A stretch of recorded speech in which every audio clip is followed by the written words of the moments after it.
Indonesian, no?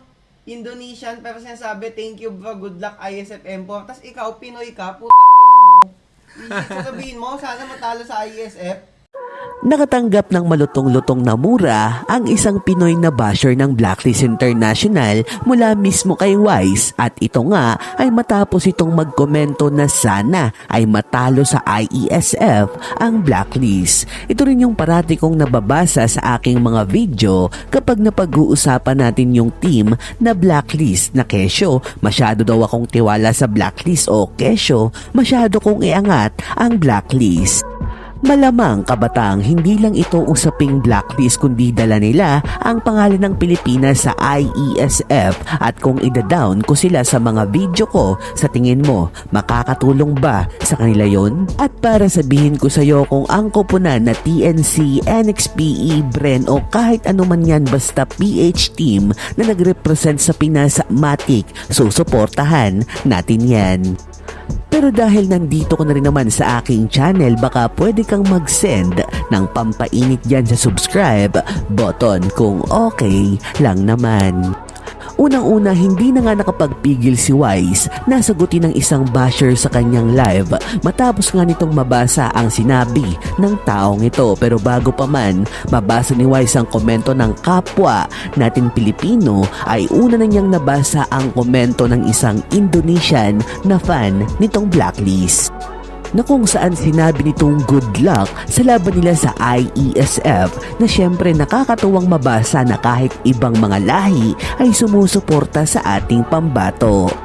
Pero ang nagpainit ng kanyang ulo ay nang may nagkomento na Pinoy na kung saan sinabi nitong sana ay matalo ang Blacklist sa IESF. Dito na ay tila nagpantig ang tenga ni Wise at hindi na napigilan ng mapamura sa taong nagkomento. Sobrang nakakainis namang talaga kung masuportado pa ng isang Indonesia ng inyong koponan kumpara sa sarili nating kalahi. Yung tipong naglalaro ka para sa bansang Pilipinas pero yung kapwa mo Pinoy ay mas ginugusto pang malaglag ka, na ibig sabihin matalo ang Pilipinas.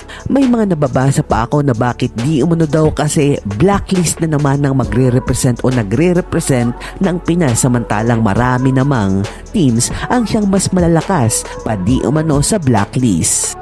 Nando na yung sagot sa kanyang mga sinabi na kung mas malakas nga ba talaga ang mga teams na inyong tinutukoy, bakit Blacklist pa rin ang nakakuha ng kampiyonato sa IESF, Quali at sa MPLS 10.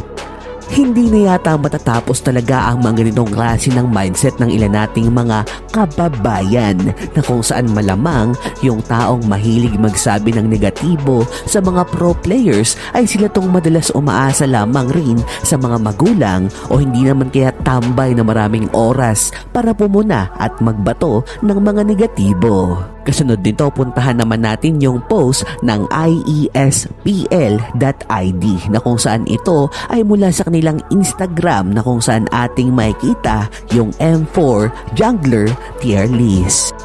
Unang-una, yung favorite ay nauuna nga rito si Kyrie, sinundan ni Albert, pangatlo ay si Carl TC. Sa ibaba naman ay may caption na potential to shine, at nandito nga si Moba Zane, Wise at ang jungler ng RRQ Akira na si King. Dito ay napatigil lang din ako kabatang dahil hanggang ngayon pala sa bansang Indo ay hindi pa rin talaga nila tanggap ang meta na mayroon si Wise sa kanyang paglalaro. Kumbaga naiwan pa rin sila sa mindset na ang mga hyper jungler na parating gumagamit ng mga assassin heroes ang siyang mas angat o mas paborito ng karamihan. Kahit si Mirko, nasabi niya na rin sa kanyang live na fan talaga siya ng mga assassin user, at yung mga heroes na ginagamit ni Wise ay hindi talaga trip ng mga tao sa kanilang bansa. Pero kung ating titingnan yung mga favorite nilang jungler kagaya ni na Kyrie, Albert at Carl TC ay gumagaya na rin mismo sa kung ano ang mga heroes na ginagamit ni Wise. Ngayon, sa madaling salita, yung mga idol nilang jungler ay sumusunod sa jungler na sa tingin nila ay may potential pa lang para mag-shine. Kahit naman dito sa Pinas, hindi pa rin naman talaga matanggap-tanggap ng karamihan na ang mukha ng jungler ay hindi na puro assassin, kundi kahit anong hero ay pwede mong ilagay sa posisyon na ito basta kaya mo siyang gamitin ng tama. Pero speaking of M4, abay nilabas na nga nila ang group stage bracket para sa pinakamalaking tournament ng Munton na M4. At ito nga ay gaganapin sa susunod na taon na siyang aabangan ng marami. Pero bago yan, nais ko munang sabihin na ang bracket na ito ay walang kahit na sinong malalaglag, kundi ito ay magsisilbing position lamang para sa upper bracket at lower bracket.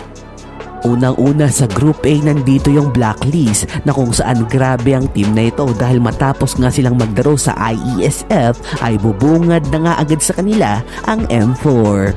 Sinundan ng Incendio Supremacy na isang Turkish esports org at syempre medyo hindi sila matunog para sa atin. Pangatlo ay ang Falcon Esports na kung saan nandito si Coach Dale at alam naman nating malakas rin talaga ang team na ito na mula sa Myanmar.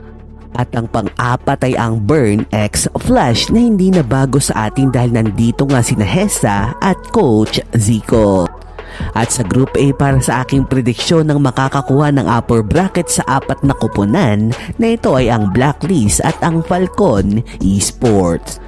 At para naman sa Group B, nauuna na nga rito ay ang Onyx Esports na mula sa Indo na kinabibilangan ni Coach Yeb at Kyrie. Pangalawa ang Todak na siyang parating nagre-represent sa MPL Malaysia at hindi mawala sa kada international tournament ng MY. Pangatlo, Malvinas Gaming na napanood na natin noong M3 pero hindi nga maganda ang kinilabasan nito para sa kanilang koponan. Pang-apat ay ang MDH Esports na nagmula naman sa bansang Vietnam na kung saan para sa akin nang siyang makakakuha ng upper bracket ay ang Onyx Esports at ang Todak para sa Group B. Kaya dumako naman tayo sa Group C at dito ay nauuna na nga ang RSG Singapore, sinundan ng Occupy Thrones na mula sa Egypt. At ang mga sumunod na teams ay ang siyang pinakamainit sa lahat, walang iba kundi ang RRQ Hoshi at ang Echo PH. Dito kabatang ay magkakaharap nga ang dating coach ng Echo na si Arcadia at ang kanyang mga players noon. May kita na rin agad natin ang Carl TC versus Albert Isamo pa, yung Sanford at R7. Kumbaga, baguhan versus batikan sa international tournaments. Pero sa apat na ito, malinaw naman sa ating lahat na ang siyang makakakuha ng upper bracket ay ang RRQ at ang Echo PH, malamang kabatang. Dumako tayo sa huling group at ito nga ay ang pinungunahan na agad ng team na HAQ na mula sa Malaysia, sinundan ng RRQ Akira na mula sa Brazil, na kung saan dito rin kabilang ang The Valley, Tina Mobasing at Basic at ang panghuli ay ang S11 Gaming. At para sa aking prediksyon ng siyang makakakuha ng upper bracket sa group na ito ay ang S11 Gaming at ang The Valley. Pero nagdadalawang isip pa rin ako para sa RRQ Akira dahil nga maaga silang lumipad sa Indo para mag-ensayo. Ang pinaka nakaka-excite na mga laban dito ay yung sa Group A ni na Coach Bonchan, Coach Dale at Coach Zico na kung ating matatandaan dating ka-scream body nitong Blacklist ang Falcon Esports. Pangalawa, yung balagbagan ni Albert at Carl TC na kung saan magkakaalaman kung sino ba talaga ang tunay na mas malakas sa kanilang dalawa ngayong mga season na ito.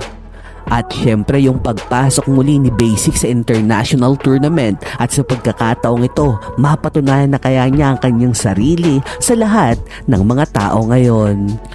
Dahil sa tingin ko ay hanggang dito na lang muna ang ating kwento patungkol sa usapang bracket para sa group stage ng M4 at syempre para sa IESF, suportahan lamang natin ng Team Pinas sa tuwag na tayong dumagdag pa sa panghihila sa kanila paibaba. Yun lamang po at maraming salamat. Stay at home at parating mag-iingat. Mahal na mahal ko kayo. Legit at big time.